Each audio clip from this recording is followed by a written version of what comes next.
Vote আমলিগ দিয়ে দিমু। জয় বাংলা নৌকা, জয় বাংলা নৌকা। অন্য কোন সরকার জীবনও করতে পারবো না। দুর্নীতি ঠিকই চলবো, চুরি চামারি ঠিকই চলবো, কিন্তু এরকম উন্নয়ন কোন সরকারও করতে পারবো না। এই রাস্তাঘাট গুলা যে করে গেছে, এগুলা যে করে গেছে, কোন সরকার করতে পারবো না। এই জামাত শিবির কোন, আরে কি দুর্নীতি নেও, আরে কি চোর না, আরে 100% চোর, কিন্তু মানুষ জানে না। আর বিএনপি কি চোর না, বিএনপি তো চোরই না হইতো।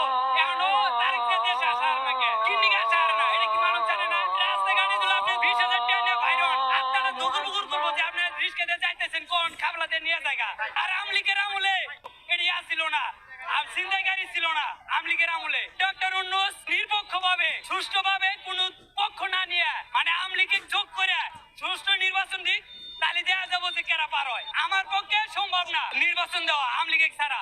আমলিগ হলো সবচেয়ে বাংলাদেশের ভিতরে বড় দল, আর আমলিগ হলো সবচেয়ে ভালো মানুষ।